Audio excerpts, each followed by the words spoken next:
So, a few weeks ago, I was invited out to Utah to go to a press conference where I and 70 other designers were invited to come and be recognized for our contribution in helping design the new Utah flag. I even got a nice letter from the governor and $100. Thanks, Utah. And that was awesome. But as part of that trip, I really wanted to finally meet and sit down with State Senator Dan McCay, who led the entire flag redesign process. So I reached out to Dan and I said, hey, I'm coming, will you sit down with me? And he graciously invited me into his office and we talked for 30 full minutes, which you're about to see here. I made a full video about my trip, about the new flag, the timeline, my involvement, my design.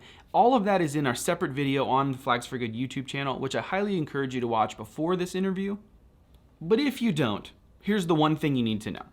I designed a new Utah flag years ago, and before the contest was even announced. Once it was announced, I submitted my design, and then I got cheeky and I put some billboards up around Salt Lake City because they were cheap and I thought it'd be funny. One day I get a message from State Senator Dan McCay who's like, did I just see a billboard with your flag design?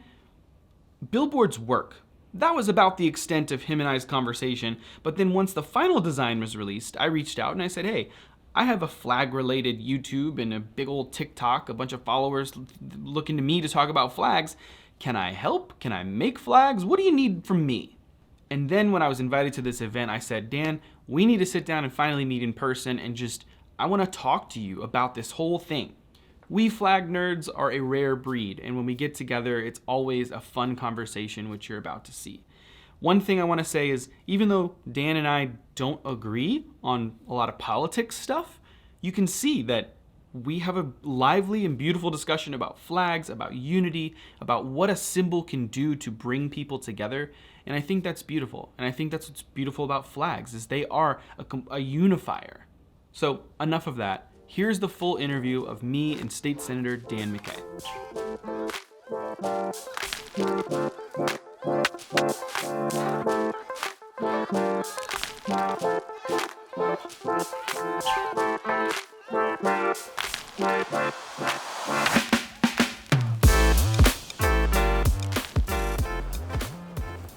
Oh, of course it doesn't open. How might one enter the Capitol? I have a meeting. Michael. Hey, nice How to are meet you, Senator McCay. Good to see you. Come on Yeah, in. Thanks for coming to Utah. Yeah, thanks for having me.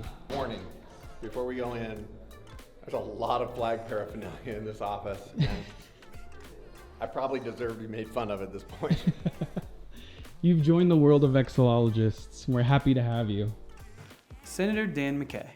Yeah. It is so good to finally meet you in person. Good to sit down. We've Yeah. had some, passive Twitter things here and there, and it is good to meet you. Yeah, and first of all, congratulations on the flag getting this far. I know it's not done yet. Yeah. But congratulations on what has been a slog, I'm sure, as a lot of flag changes are. Yeah. I think, and I make this joke, but I'm half serious about it. If you'd have told me 3 years ago when I jumped on this bandwagon, this idea that it was going to take as much time as it has, I would smack myself and hope to talk some sense into myself.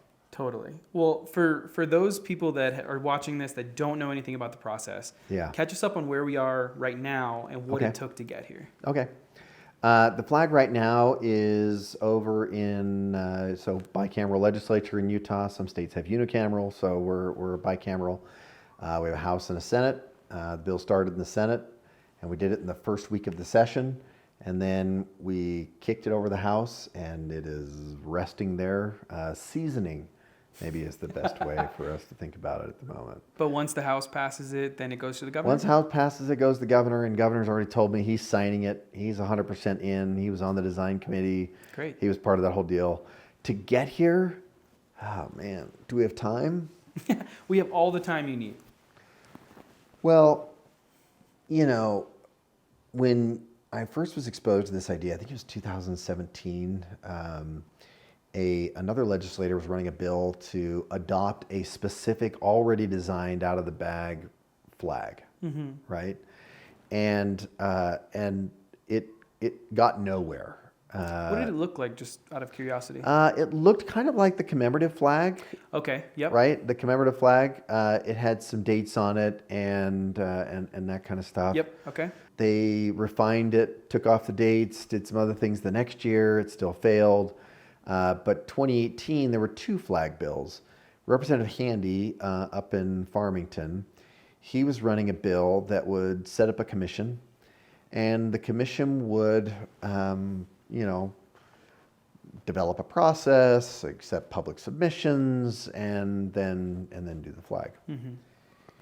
And when I saw that, I was like, man, this is ridiculous. Like, what a waste of time. Why are we bothering? This is stupid. Sure. Blah, blah, blah, right? That summer, I went to a conference in another state, and they had set up the flags. One side was all blue, one side was the distinctive flags. And the crazy thing was that the two kind of halls of flags, it made it really clear that one set of flags in this state or in this country are very distinctive, and then others are blue and they're to be forgotten, right? And it's really interesting if you talk to somebody from California, try to change anything on their flag, it'd probably be, burning, riots in the street. Yeah, sure. Probably same thing in Colorado, Arizona, and honestly, it's the same way I guess here in Utah. But we'll talk about that in a minute. but that was the first time I noticed, and I'm like, look at everybody's noticing the cool flags, so to speak, the cool flag, the cool kids flag, and then the uncool kids, right? Just like that side. I had to pull out 4 or 5 before I found Utah, and I'm like, oh. And I just admired. I kind of looked through all the other blue flags, so they felt like nobody forgot them. Sure. And I come from Texas, which is the birthplace of taking state pride too far. Yeah, I say. Yeah, that's probably true. And maybe. Flags, although I love it. Yeah, I love it, but yeah, I get that. One thing I love about the Texas flag and what I hope the Utah flag ends up being is that it is for sure in Texas, the farthest left and the farthest right fly that flag proudly. Yeah. It's a unifying symbol no matter your political leanings, no matter anything. Yeah. And I think that's so powerful. And it's one of those things that maybe you can't get unless the flag is historic. Yeah. You can look back to it. But I think that's where a lot of my passion for it has come from, because I come from Texas. I saw what it can do for the state, and then I go to other states, and I'm like, oh, it's not like this everywhere. Right. And people so I went to gift shops while I've been here. Sure. Look for the flag. Couldn't find one. Nowhere. But you see the state shape, you see the name, you see all kinds of things like that, but the flag itself isn't the pinnacle. And well, that was it. Like, I came home from this conference, and I started noticing no one in my neighborhood flew it. No one, outside of government buildings, right?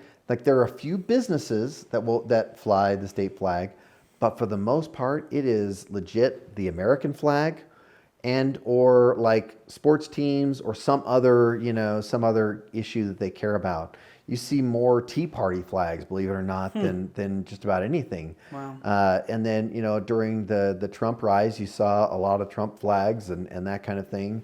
I see a lot more Let's Go Brandon flags than I do, state flags, which is just crazy. Yep. That we're all leaning into these identities that divide us here in the state of Utah.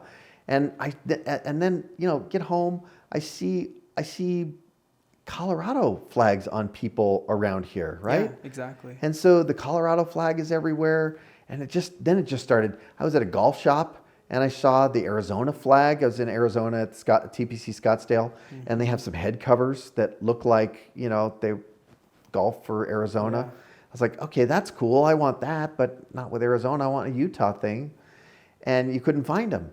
And I started Googling, and this whole year I was like, okay, we have a problem. Like, there was no brand identity. Yeah. And then I can't remember when I called up Steve Handy and I said, Steve, how about this? I'm in the Senate now. I'd left the House when I was in the Senate. I said, just come, let me be the Senate sponsor. And we tried again in 2020 to get it through as the Senate sponsor. No dice. Okay, it didn't get anywhere. So then we flopped houses and said, Steve, let me start this in the Senate. And Steve was like, okay, yeah, if you think we can get it done, great. I did not have the votes in the Senate because I had talked to my colleagues. I knew. But one thing I knew is I know how to sell stuff. Like this is, my background experience. And so I'm like, what I need is some supporting. I need to capture some imagination. And that's when I contacted the president of the jazz organization, who's a friend of mine. And, I just called him up and said, hey, here's what I'm trying to do. I went and met with him. And he said, I've been thinking about it. And then I shared with him the Roman Mars podcast or TED Talk. And when I got down, they said, yeah, we have a problem. And the interesting thing is the timing was so good because they told me in that meeting, he said, the NBA asked us to come up with a design based on our state flag, state heritage, state, those kinds of things, and have a uniform that was like a cityscape uniform, is what they were calling it. He said, we tried everything and there's nothing could work with the existing flag. Right. He said, so they came up with this quad color, this black, yellow, orange. I remember those. Uniforms, they're beautiful. and they are amazing, Yeah. right? They came up with those, and those were the jazz uniform thing. Is absolutely gorgeous. But they lamented the fact that they couldn't pull in any state heritage. They could only focus on the landscape. Right. So that was kind of the beginning. They loaned us our design. They loaned us their design group during a slow period of their off season, and their design group came up with I want to say 90 different flag options. Interesting. And they just put them all up on PowerPoint, and then they basically did for the Senate and the House. They came up with a PowerPoint presentation that outlined, what they would do if they were rebranding the team. Wow. And then they showed these 90 different flags, and it literally, people walked into the room and were like, oh, we're going to talk about the flag. And it was like this complaining in our caucus meeting. Ben Barnes comes and he presents this presentation. I had him do it because if it's somebody from the outside, we tend to trust people from the outside. Yep. And Ben came in and did this presentation. By the end of the presentation, all of the senators but 2 were like, okay, let's do this. Wow. We're doing it. I didn't realize that you started the process with kind of the jazz because, I come from the sports world as well. I worked at Texas A&M Athletics, and I talk about that in my TEDx talk, in my NAVA 50 talk, about how sports really is the thing that kind of usurps state identity when there is no state identity. Yeah, absolutely. And so it's interesting that you work the problem backwards, because when I was kind of working on, my design for Utah, I talk about how Utah's identity is sort of really shaky because even the Jazz, there's a name left over from New Orleans, right? I know. So what is Utah's identity outside of what it has? And I think what you've come up with through the process has truly been stunning, and I think you have a beautiful product. But I want to talk about the other side of the coin, the people who did not want the change or still don't want the change. Yeah. And you've come to expect it. Everybody that's proposing change in government especially can expect pushback. Right.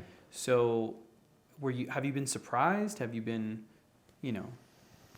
Here's what I have learned about this process. One, the design that we came up with in the end are immediately recognizable symbols. So when you're going to personify the flag, going with the mountainscape, going with the red sky, that is something the whole state uses, knows, they see it every day and can immediately relate to it. And when they see the flag, boom, they get it, right? And that helps significantly. The beehive, that kind of came along as and there were some who originally were like, let's get rid of the beehive. But what you quickly realize, and I was talking to a friend of mine from Wyoming, of all places, he's like, yeah, I don't know, if we did not have the buffalo, like we would be stuck with like a dust, like bunny, like rolling around, maybe some sagebrush. He's like, it's tough to have a state identity. Yeah. Washington, they have George Washington on their flag. Yeah. Right? They don't love it. Nobody flies it. It's Right. nowhere in the state of Washington, but that's their thing. I was going to talk about this a little bit later, but I'll bring it up now. Another thing outside of flags is highway markers. Yeah. Every state has a highway marker, and they're all unique to their state.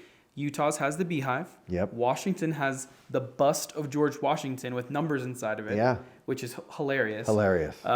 Texas, even though it doesn't have a symbol other than the Lone Star, they use the state shape. A lot of states use their state shape. Yep. But is there any move to put this new hexagon or these mountains anywhere other than the flag?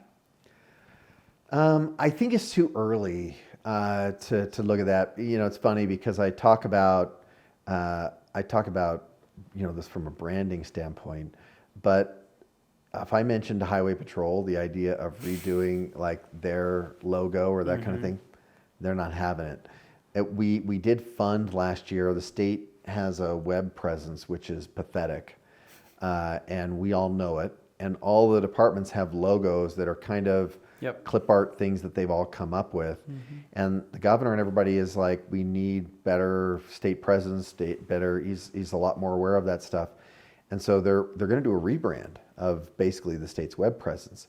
But they're kind of waiting for the flag to be done. Right. Because if it does, it provides a pivot point for Absolutely. Everybody to lean into that design. That's what I've always said, especially to cities that I've helped through their redesign process. I was like, you have to, yes, we're doing a flag, but you have to think of it beyond the flag, because nowadays a flag on a flagpole is seen far less than a Twitter avatar or a website All day long. or a favicon, even like a 50 pixel by 50 pixel favicon is seen more than a flag. And so you have to think about those things as you're designing your city or state identity. Absolutely. And I think what you have right here, if it passes as is a great beginning. I could totally see that hexagon as a favicon up in the top of a URL. Yep.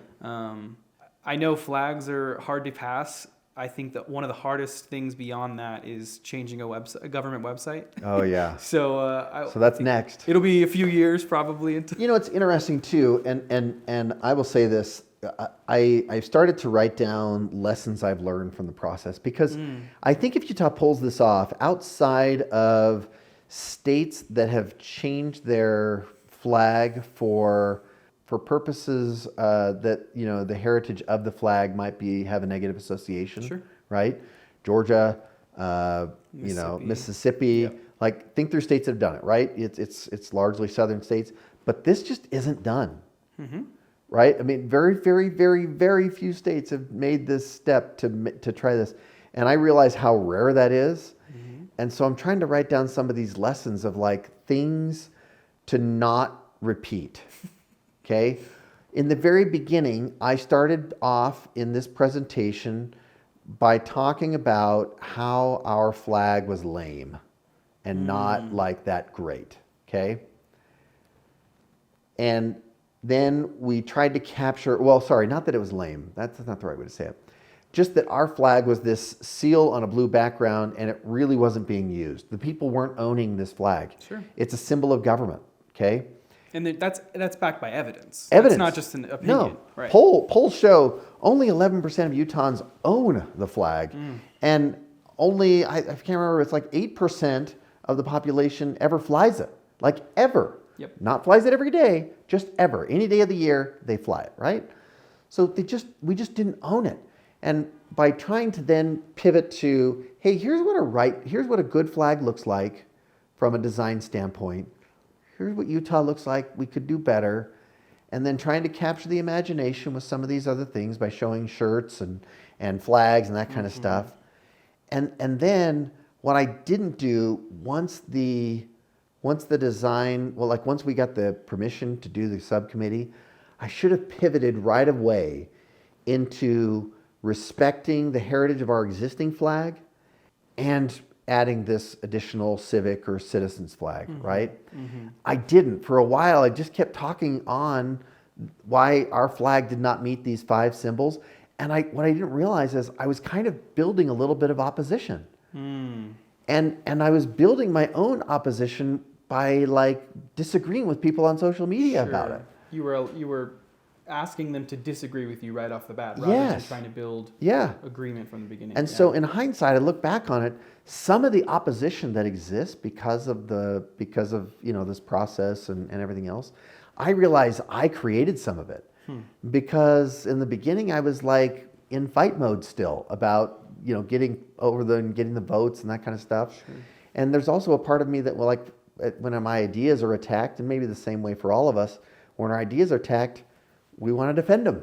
Yeah.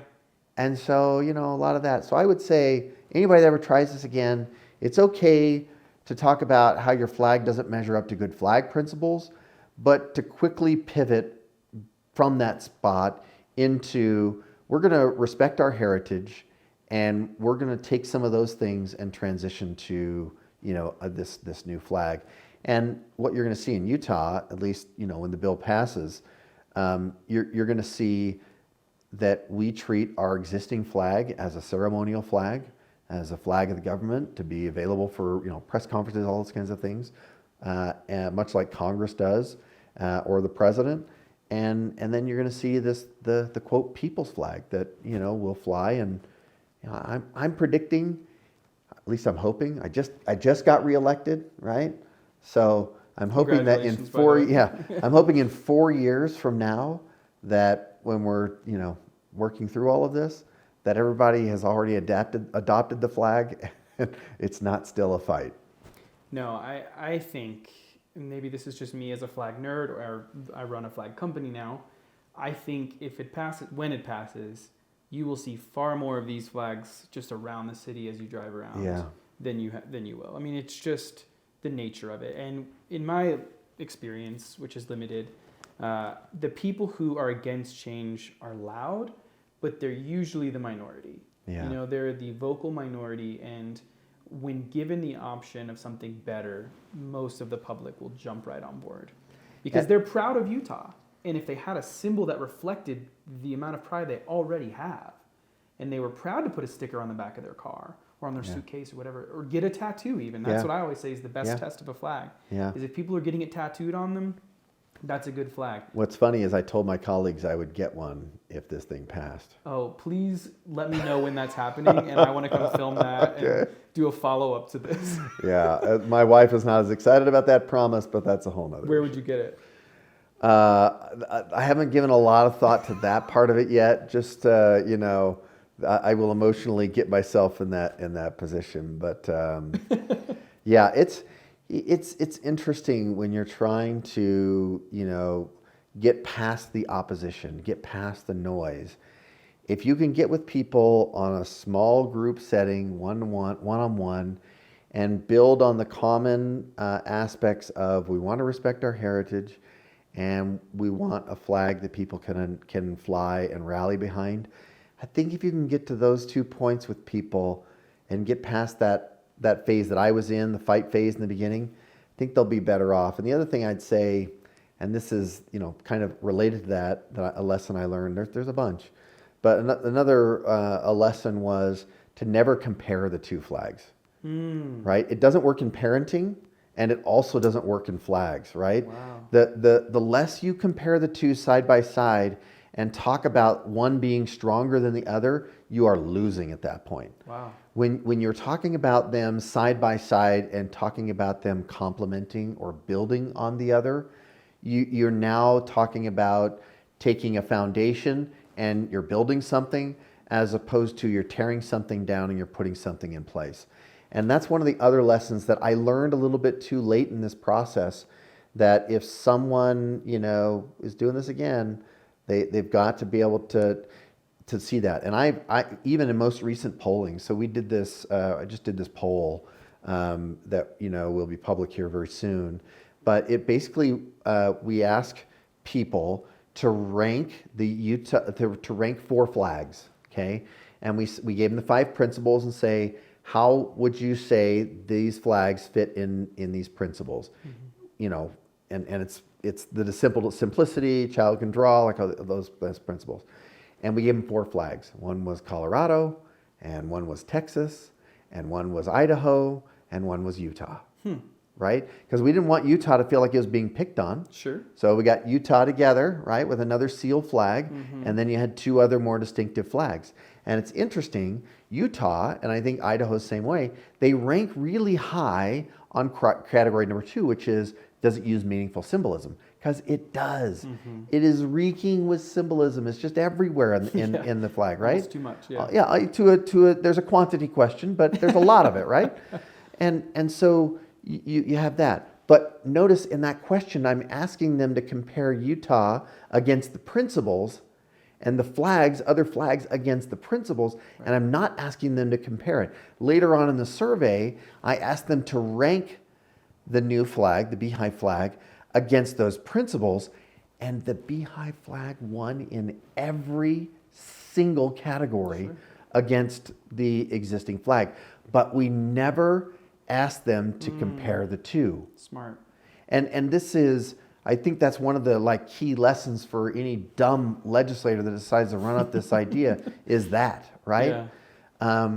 One of the other lessons, just really quickly, when we first put together this flag commission, we came up with 30 people on this flag commission that were going to, someone from this group, someone from this group, and we had all these groups from all over the place, and it was this whole thing. And I was I was so close. I was meeting with the governor on a different issue, and he pulls me aside, kind of thing. He's like, okay, I think I get it with the flag. I think I'm there. I want to do this. And he said, I'm a little bit worried about the composition of the committee. And I said, okay. He said, it seems like if we have decision makers on that committee and let everyone bring suggestions to us, that's a better process by having, we had 3 reps and 3 senators and the governor and lieutenant governor, right? So we had 8 people on the flag commission, and we had bipartisanism, right, on the commission. But that change, I also think, was a substantial value add. Anybody that tries to have a separate committee without the elected officials on the committee is losing an opportunity to create champions for the process and for the design. And what's really interesting is we had one Democrat in the House who has been giving tours of the Capitol. She could recite the flag from memory. She was totally against replacing the flag. She thought it was going to be horrible. She thought we had, we're the horrible Republicans, so we probably had a flag already picked out that was going to be already, pre-baked, and we were just going to fake a process and all these things. And she's like, well, I can't vote for this. And I said, look, if you vote for this, I'll lobby for you to be on the commission. But if you can't vote for it, you can't be part of the commission. Interesting. And she flipped and voted for it, was on the commission. And then, if you go back and look at the hearing where we presented the interim committee, it is the only time in my legislative career that I presented with multiple legislators sitting at the presentation table, and it was me, and it was Representative Elizabeth Waite, who was totally against the thing in the very beginning, and by the end, she is one of our strongest allies. Wow. It's beautiful to see legislatures come together and work together, because if you look at, the series that I did, the Better State Flag series, I have no faith in the government to do what you're doing. Yeah. I've seen it fail so many times, and I've seen these designed by committee things become very ugly, physically and in the press. And so my approach to the thing is to be just guerrilla about it. I just made it, I printed it, I sold it. Yeah. I put up billboards around Salt Lake City that you saw. Yeah. So I just come with this guerrilla approach because I have so little faith that this can happen, and you are giving me the faith that this can happen at the state level, which is huge. I've seen cities fail at this so many times. Yeah. And so to see an actual state, and a state which I love, and I would love to live here at some point in my life, that's the plan, to see that come through has been truly inspiring, and I wish you the best of luck, and I'm excited about the event tomorrow, and thanks so much for meeting with me. You're welcome. This is not for the faint of heart. A lot of political, I totally understand why you've lost faith in government's ability to do this. And I now know it too. I now know why people just said, forget it. Mm-hmm. We got a seal, okay? We needed one. We got that done. Let's just throw it up on a blue sheet and be done with this. Yeah. I get it, because it's the easiest path for getting it done. I believe that when we talk next year or the year after, that Utah, it's going to change Utah. I really do believe that this is going to be a thing that changes Utah. And people say, oh, it's a vanity project. It's like, no. Mm-mm. No one remembers Henry Gardner, who passed the original bill to adopt the state flag back in 1911. No one remembers him. Okay? In 2 years, no one will remember that I did this. Like they won't. We will look at all of the public submissions. We'll look at all the public participation. But a legislator who takes this on and does this has got to have a steel spine. Because you are not going to do this if everything you do is a finger in the air and I'm just going to do whatever people tell me to do. Because at some point, you're just going to have to put this thing on your back and carry it up the hill. Yeah. Yeah. Well, when it passes, I will be flying the first beehive flag in the state of Indiana, where I live currently. Yeah. Send me a picture. Yeah. And I will be producing stickers and all kinds of stuff. Yeah. So it'll be slapped everywhere because I think it will, not because it's new, but because I think it's truly one of the best. It will be one of the best state flags out there. Yeah, so thanks. Yeah, congrats. And thanks again for meeting with me. Yeah, you're welcome. Anytime. You're welcome here in Utah. So there you go. And before I leave you, I have one little note that I want to add. I say there that I would love to move to Utah, and that's true. I love Utah, and I would move there in a heartbeat. But there's been a lot of criticism about how are you allowed to design a flag if you're not from that place? And here's what I say to that. Design is a language. It is a way to communicate. Think of a flag designer as a translator into this other language of flag design. You could hire me and tell me I want to include this, this, and this, and I can translate those ideas into flags. To say that you can't design a flag unless you live there is like saying, well, no, you can't design a company logo unless you work for that company. And that's not true. The man who coined the term vexillology, Whitney Smith, he designed the national flag of Guyana, a country in South America, and he was an American. But as I learned at that press conference, I was not the only non-Utahn to submit designs into this contest and influence the final flag design. But this is a special case where I've been to Utah multiple times. I go there as much as I can to snowboard and to enjoy the incredible outdoors and national parks and everything you have in that beautiful state. And I did ask, instead of this $100 gift card, is there, a house available or something where I could, make this thing official? So, Governor Cox, ball's still in your court, buddy.